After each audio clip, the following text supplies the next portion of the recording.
Stick in the mud. The manager was as good as his word, Scarlowy continued. I came home from the works with 6 wheels and a cab. A cab is the latest things for engines, he told me. I hope it will cheer you up after your disappointment. Rheneas chuckled. It cheered him too much, and those silly coaches made him worse. Such a handsome engine, they tittered. 6 wheels and a cab, so disgusted. Distinguished. My dears, it's a pleasure to see him. He soon got too big for his wheels. Scarlowy smiled ruefully. I did too, he said. Go on, Rheneas. He boasted about his cab till I was tired, said Rheneas.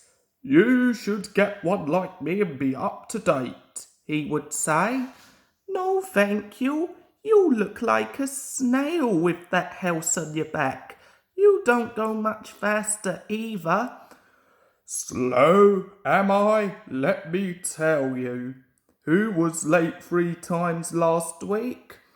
Oh, it's no use talking. You're just an old stick in the mud. He called me more names, and we quarrelled.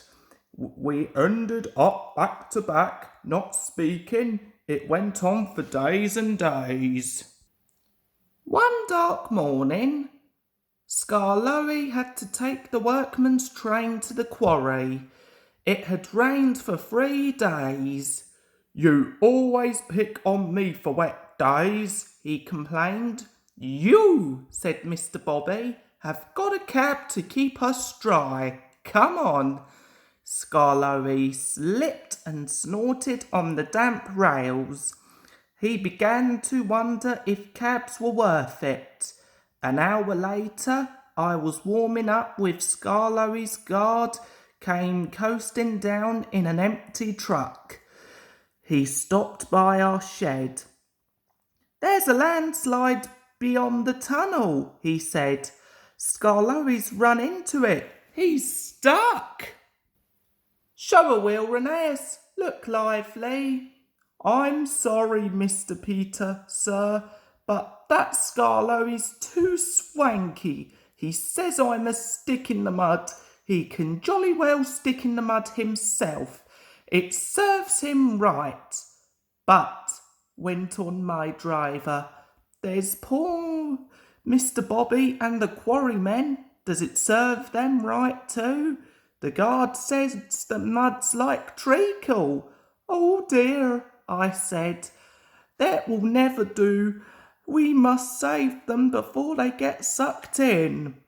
And off we puffed with 2 trucks and some workmen. Things weren't too bad after all. The men had partly cleared the line and had levered Scarlowy back. He was hissing and grumbling dreadfully, but we didn't listen to him.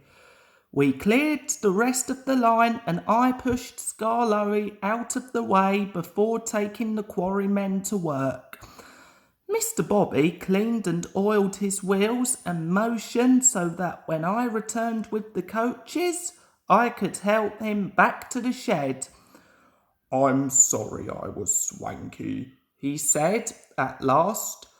Thank you for helping me. Not at all, I said, but I was still cross. Then Scarlowy began to laugh.